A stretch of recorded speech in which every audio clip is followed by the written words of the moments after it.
আমল মাফার পদ্ধতি বর্ণনা। দাড়িপাল্লা সম্পর্কে কোরআন মজিদের আয়াত।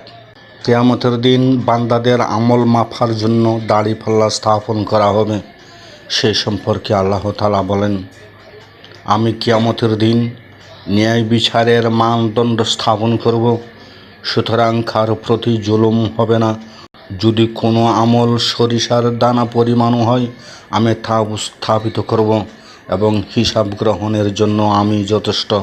সূরা আম্বিয়া 47 নম্বর আয়াত।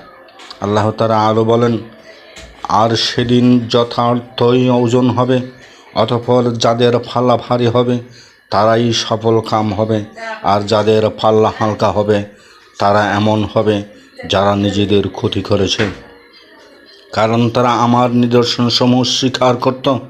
সূরা আরাফ 8-9 নম্বর আয়াত।